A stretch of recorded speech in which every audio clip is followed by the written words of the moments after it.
Hey there, everyone. Welcome back to another episode of Get to Know Us. This time with Mabel Harper, who makes music as Don't Do It Neil. We just celebrated her 1 year anniversary of I Want to See What Death Is Like on this past Saturday. And September 13th also marked the 2 year anniversary of her album BX, both of which she has released with us. And so we're going to bring her on. Let's see.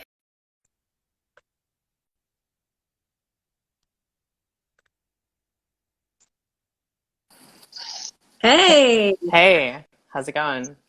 good. How are you doing? Good. Never done anything like this before. So, Okay, cool. Have you had a good day or good weekend? yes. Have I? I'm not sure. Time just kind of disappears. I have holes in my memory. So, Yeah, that's okay. Yeah, all right. Well, I was just letting everybody know how we just celebrated the 1 year anniversary of I Want to See What Death Is Like. Yeah, came out a year ago this past Saturday, and we also celebrated the 2 year anniversary of BX in September. So, yeah, so I figured let's get into it. Yeah, why don't you tell us a little bit about how you first got into music as just a listener and a fan, and maybe if you remember a first favorite song or album or whatever it hmm. is. Well, I've always loved music. I think like some of my very first memories are like going on my dad's computer and downloading songs from like video games. I listened to a lot of video game music early in Oh, life. that's awesome.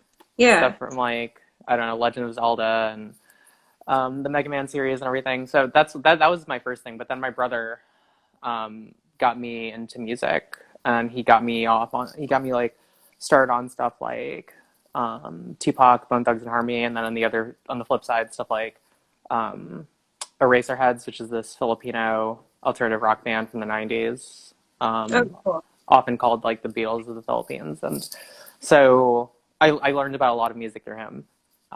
But when I the time when I like got into music really like myself like deeply was probably when I was a teenager, and I heard MCR for the first time. Okay, cool. That's Yeah. cool. Yeah, and then like as far as how you yourself then got into writing and recording music, like how did that come about? Um, how did that come about? That's a great question. Like actually seriously writing and recording music, I was in seventh or eighth grade. Oh I think, wow. yeah, and it's very terrible. I actually still have some of it, but no one's ever gonna hear it. Oh But darn. yeah, it's really deeply awful. And then, but yeah, so I started way back when on like Fruity Loops, um, singing these like dumb little emo songs, and then uh, and then Can't high be too school. hard on yourself as a seventh and eighth grader though. Yeah, Yeah. yeah, yeah. No, but it's not great. It's not awesome. But in high Yeah. school is when I started to expand, and um, I wasn't good in high school, but that's when I started to at least have more of a sense of music, I guess. Yeah. Well, Yeah. that's pretty amazing that you started so young though to at least get the process going because I mean nobody sounds great when they when they first start. So it sounds like you got an early head start at least. Yeah. Um, and yeah. So well, let's talk a little bit about I Want to See What Death Is Like, and I was thinking if you wanted to also talk about maybe how it relates to BX, and even if you wanted to get into like your production and recording process, and even even at some point you want to show us your setup, that's cool, but no pressure there. Oh yeah, I forgot that that might be a thing. Yeah, so I want to see what death is like. It's like the sequel to BX, I guess. Yeah, Yeah, it's kind of sort the of. Yeah, sequel. I think I don't I know. think so. Maybe Tinder Gold is the sequel to BX, and then I want to see what death is like is the sequel to Tinder Gold. But Okay, because that um, came out in between. yeah, For, but yeah, they came out on Moon Physics. yeah, right. But it's yeah, it's all part of the same story. Um, Yeah. it's like, I don't know. I want to see what death is like The Empire Strikes Back, but if Luke died at the end, that's kind of the vibe. Okay. Okay. Yeah. Yeah. And like, how did that, how did your recording process go with that? And you have several different, I think some people maybe even playing on both albums or at least sharing vocals. And I don't know anything you wanted to share about any of that Yeah, stuff. how did writing and recording go? So initially, after I got out of the hospital in November 2019, which is like the influence. That was like the starting point of the album. I was gonna do a triple album. That was my initial plan. Yeah. But a triple album is kind of a lot, and then quarantine kicked in, which really I think solidified um, what the album is about, because the album is dealing very much with that experience of being in the hospital, and the breakup I was going through at the time, or had, so um, yeah, I was very, very motivated by that. And then quarantine happened, and I didn't have any. I had no ability to distract myself anymore, right? Yeah. Like Tinder Gold is kind of about distraction, but then I Want to See What Death is like there's no more distractions. You just have to face that inner darkness. Yeah. So there's a lot of quarantine. I kind of actually threw the first thing I did. I had a couple of songs already, but I didn't really have a solid release in mind. But then I threw together Sex in the Afterlife, and that kind of defined the record. I see. Yeah, Yeah, that makes sense. like the vibe of Um, that song, I think really defines that whole album. so was that the first track you wrote, or no? It came later, and then it kind of like helped solidify. Yeah, so actually the very first track I wrote for the record was Need Your Love. Okay, Yeah, and yeah, that was the very first one I recorded out of all of them. But it was Sex in the Afterlife, I think that really mm, Raw might have been the second one, but it was Sex in the Afterlife that really brought it all together, and I think decided the tone of the record. Um, yeah.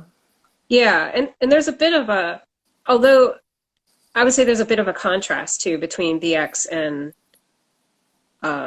I Want to See What Death Is Like, and in just like even in your choice of cover art, and then from there to like, which you design all yourself too. I design all the Yeah, cover art. Yeah.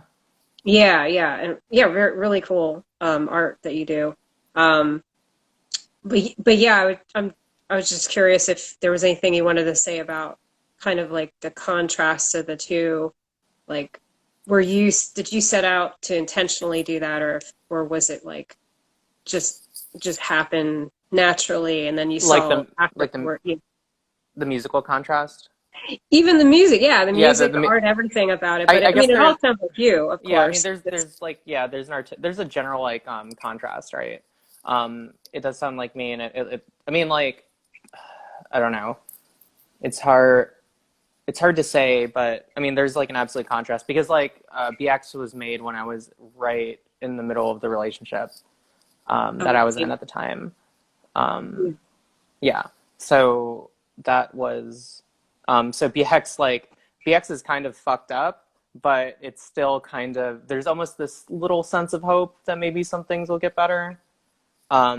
And then by the time I Want to See What Death Is Like, it'd been months. I'd already been, the breakup happened. I had been in the hospital, gotten out of the hospital, quarantine happened, and then yeah, that's the reason for all that contrast. Probably didn't help that I was listening to a lot of Code Orange at the time, which was a Okay. big Sonic influence on the record. On both records, or Or just no, no, like, just I Want to See What Death Is Like. I see. Yeah, Yeah. yeah. Yeah, and I guess as a listener, if I were to compare the two, it does seem like the first one, there's this like on the surface it seems like it's happier. There's something like like it's positive and happy, but below it there is like this darkness or whatnot. Like I don't Oh, know. on BX. Yeah, Yeah, yeah, like and it's poppier, but like if you really listen to it and read the lyrics, like yeah. I'm not having a great time. Yeah, yeah. So Yeah. it's sort of like the sound and the surface of it sounds that way, but if you delve in deeper, it isn't. And it almost seems like you embrace that more. And I want to see what death is like. You embrace the the darkness. Yeah, the darkness and the confusion, Yeah, really. There's a lot yeah, of confusion on that record, so yeah. yeah. Um, yeah, okay. So like now being a year later and you look back on it, how do you feel about how do you feel about it now or like in relation to like where you're because you are working on a new album. I'm just hmm curious like where that falls in line with what you're doing now or maybe it Um, the doesn't. Or, the new album is like a total break from all that, I think. I mean, well, I mean, some of the songs might deal with similar subject matter, or especially like the songs that I started writing a couple months ago. But it's definitely an aesthetic and tonal break from that, right? It's something entirely new. It doesn't really have much to do with. I mean, it has it sonically speaking, it's very, very different. Um, it's I would say even it's poppier, and I would say it's even more fun than something like BX, right? okay. Oh Yeah. well, So I'm that excited.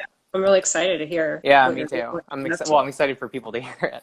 Yeah, yeah. Yeah. Um, yeah, and if you wanted to talk, I mean, I don't know if you want to show us at all your Oh, recording studio. You don't have to, no pressure. We yeah. can.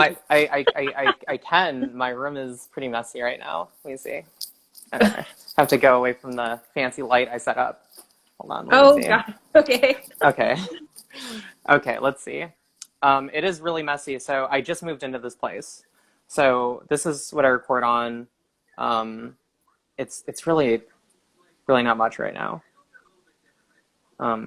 But I've been that's it. That's all I use to record. Just a microphone, Okay. a little Cool. keyboard, and an audio interface, and that's about it.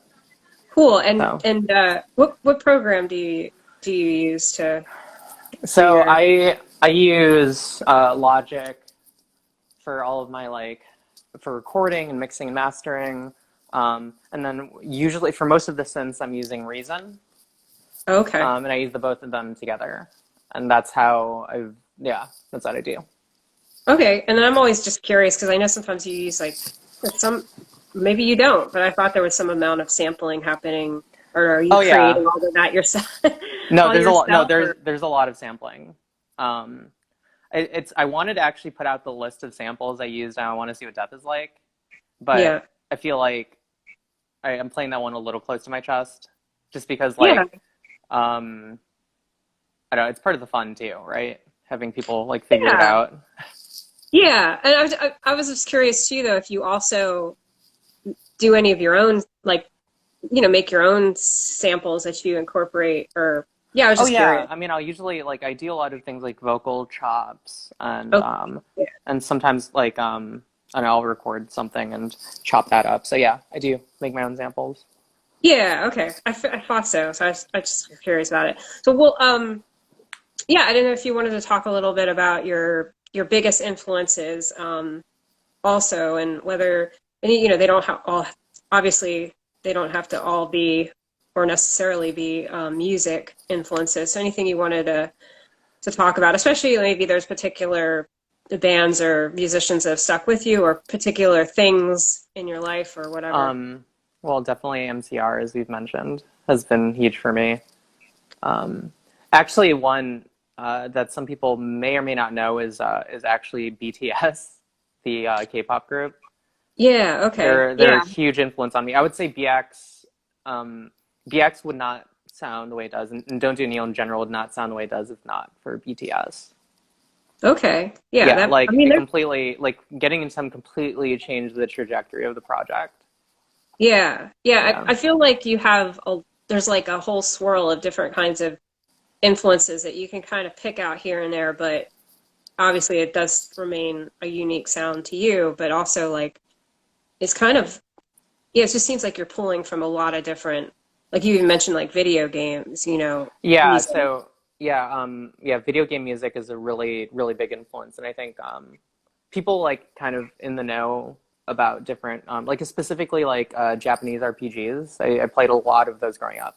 So the soundtracks of those really influenced my music. Um, yeah, stuff like Koji Kondo, who did Legend of Zelda and Mario and all that stuff. As a composer, Yeah. he's been a huge, huge influence. I don't know. There's so much stuff, really. Yeah. As I mentioned, like actually in metal was a huge influence because I made one thing some people don't know is I made black metal for years.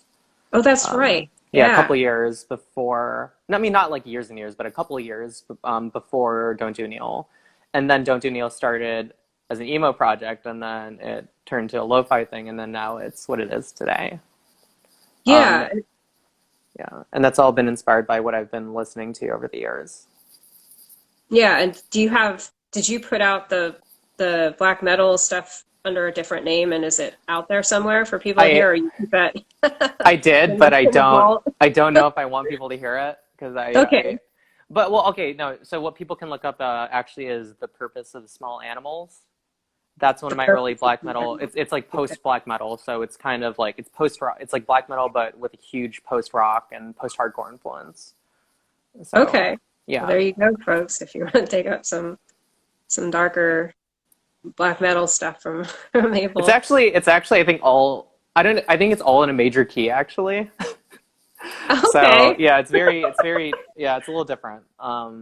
So Okay, I'll um, have to check it. Wait, say the name again. the I purpose already, of small animals. okay, the purpose of small animals, so I So don't if you forget. type that .bandcamp.com, you'll find it. Yeah.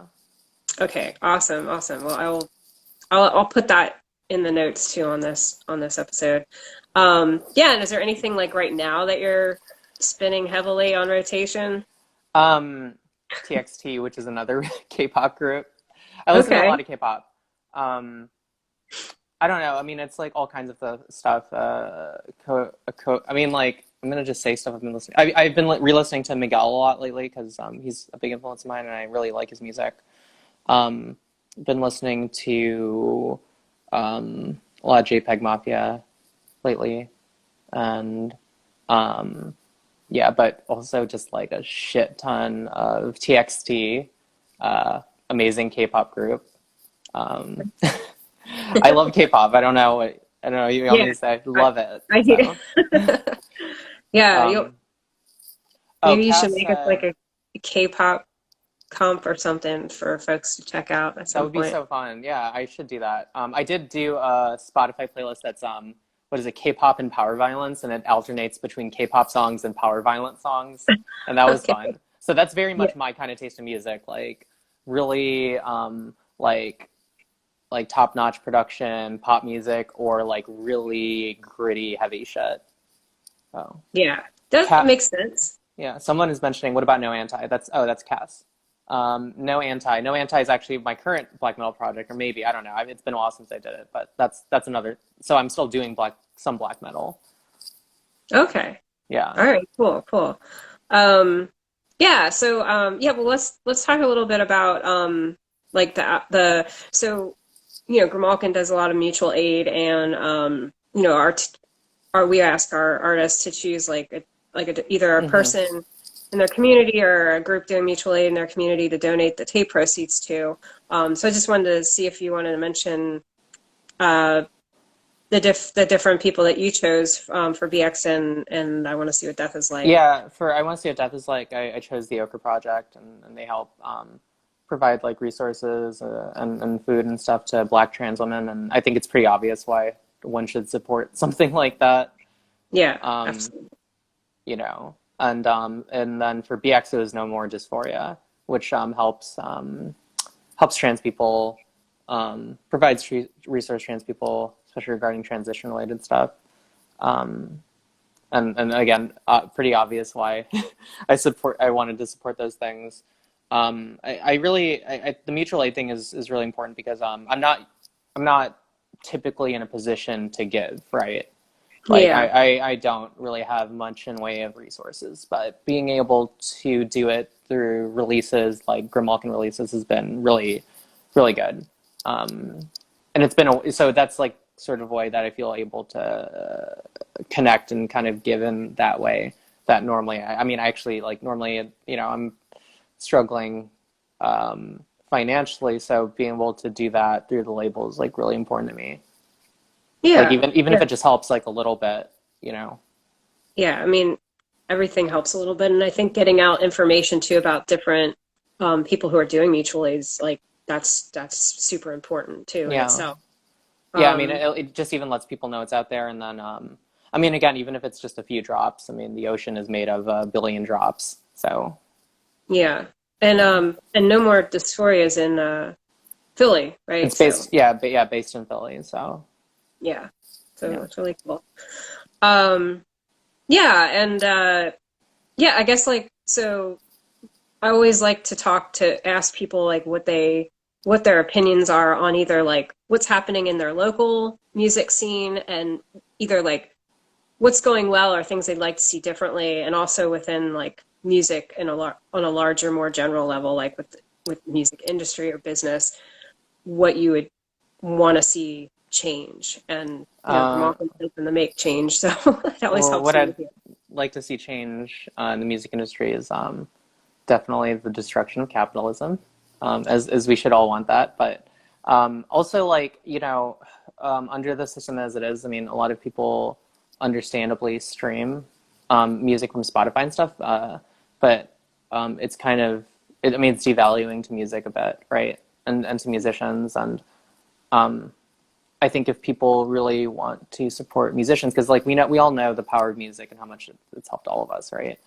Yeah, If we're in a position to, you know, being able to show that support financially by actually like purchasing music or purchasing merch and stuff, that's like hugely important, especially nowadays with streaming being the big thing, you yeah, know. absolutely. Especially for the, like you said, those who can afford to, especially if you're paying like, I don't know what a Spotify account even costs a month, because I'm not doing that, but Hmm. And I um, mean, I think a lot of people kind of understandably are, because like, you know, music, I mean, like, you know, buying every single thing's expensive. sure, I can't, you know, given that it's there, you know, I mean, I use Spotify, right? yeah, I yeah, use Spotify. But like when I'm able to, um, I try to buy stuff at least on Bandcamp from like people like I know who I want to support, whose music I really love. yeah. So, and I think like it's hugely important if we all did that every now and then, right? Yeah, yeah, especially I if you're mean, streaming one particular artist a lot that's not yes, huge. yeah. You can I go mean, like down. if you're streaming like I don't know, if you're streaming Taylor Don't Swift a do it, bunch, I mean, Neil. that's not gonna hurt Taylor Swift. But if you're streaming, yeah, Right, don't do Neil, right, or some, right. you know, a bunch, and you can afford to purchase the record, and then you can go back and listen on Spotify. But if you can do that, that's Yeah, huge. That does so much. it is huge. Like I literally see every cent, pretty Right, much. So like exactly. anytime like someone buys a record, it really directly helps me. So Yeah, exactly, yeah. exactly. Whereas like I don't know how many streams you'd have to get to equate a an album purchase on Bandcamp, but it's a hell of a lot. It's Like a it's lot. Yeah, it's it's way like too much. like an absurd amount that most I would say probably most of the artists on Grimalkin aren't even seeing, like aren't getting those kinds of streams in the first Yeah, place. I like because you have to hit a certain amount to get your payout from like DistroKid or whatever, and Right. so and if you're only getting like fractions of a cent at a time, like Yeah. a fraction of a fraction of a cent, then you're not going to see that money anytime soon. Yeah. Yeah. Yeah, So well, that's great. I agree with all that. And yeah, and again, like I don't personally use Spotify just because I don't, probably more just because I'm kind of like, I don't know if it's because I'm older or what, but I don't stream, period, really, yeah, anything. But unless I have to, like if that's the only way I can check something out, then of course I will.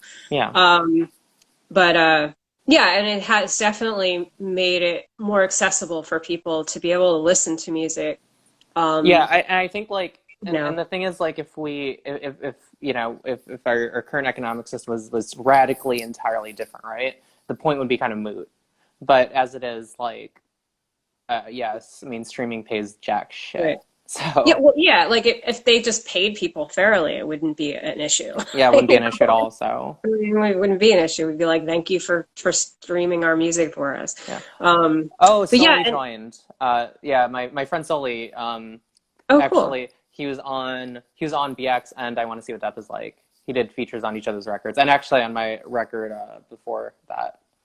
Oh, So awesome. it's kind of Cool. like a tradition that if I do an album, I reach out to Sean and I'm like, hey, could you do a feature? Cool. Yeah, that's Yeah. cool. Yeah, it's awesome that he showed up. Yeah, I also wanted to just I don't know what's happening there now with music in Philly. I'd be curious to know with the pandemic, have things kind of opened back up again, or what's the situation like there, and how do you feel about, I I mean, guess, all some that? some people are playing shows. I have not chosen to like really like look for opportunities to play shows at the moment. I guess like unless it's outdoors, but now it's getting cold. So Yeah, I'm like yeah, I don't know. I don't know. Uh, yeah. the I thing hear is you. like, and Philly's doing like fairly well on vaccination rates and stuff, but just I would feel weird if I convinced a bunch of people to gather and listen to me, and then even if a few of them got sick, right? So Yeah, or just one um, person, right? even Yeah, just for one sure. person. So I'm not doing shows at the moment, which kind of sucks because I would really love to, obviously. Like Yeah, I actually do really enjoy performing, and I haven't gotten to very much. So, but I guess at this rate, I might just have to wait.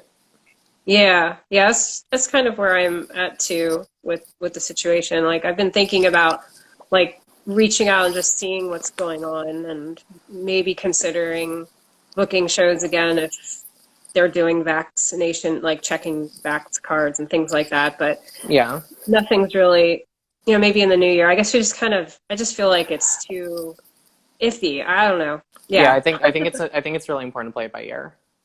yeah, for sure. So Yeah. Yeah, I guess in in closing, if there was anything else that you wanted to share as far as like maybe like positive words or advice or hopes for the future or whatever it is that you wanted to I share feel in like I'm parting. I feel like I'm not great at that. I do the thing I do often say. It's kind of like the mantra of Don't Do Kneel is take care of yourself. Um, and Yeah, and my hope is that like my music or any music that anyone's listening to can really help. I mean it's helped me get through so many things in my life. It yeah, continues to. So I don't know. That's my hope that my music can do that for people and that people can find that somewhere. So yeah, yeah. absolutely. And just let everybody know, we're going to be having a listening party tonight on our Discord at 8:30 p.m. Eastern Standard Time. If you're not sure how to join our Discord, there's a link in the link tree in our bio, and you'll have an opportunity to ask Mabel questions about the albums. We're going to listen to BX and I Want to See What Death Is Like, and listen to both of those. Maybe we should throw Tender Gold in there. Yeah, we could Um, do that. We could do anything. Throw it in there in between. I could probably Um, show a couple of new things too. okay, cool. Yeah, and so Yeah. yeah, and then you'll have a chance to ask Mabel whatever you want. We usually like listen to it and then yeah, get on the mic and you can talk about ask her anything you want. So yeah, Anything. Doesn't even have to be music related. yeah, because we didn't really even talk about like your art and your, I know you're involved in like creating not video games, but like I'm actually no, uh, I'm starting to do that. I'm actually yeah, okay, I did yeah, so am starting to do that, but yeah. So, yeah, yeah. yeah, you got a Yeah, lot of come stuff going on. yeah, a lot of stuff going on, but yeah, come hang out if you can. 8:30 tonight, EST. All right? Yes. Yep, Yes. absolutely. All right. Well, we'll hopefully see some of you there, and you have a good rest of your day till I see you this evening, Yeah, Mabel. you too. Thank you for doing All this. right. This is super See you cool. soon. All right. You take See care. ya. All right. Bye. Bye.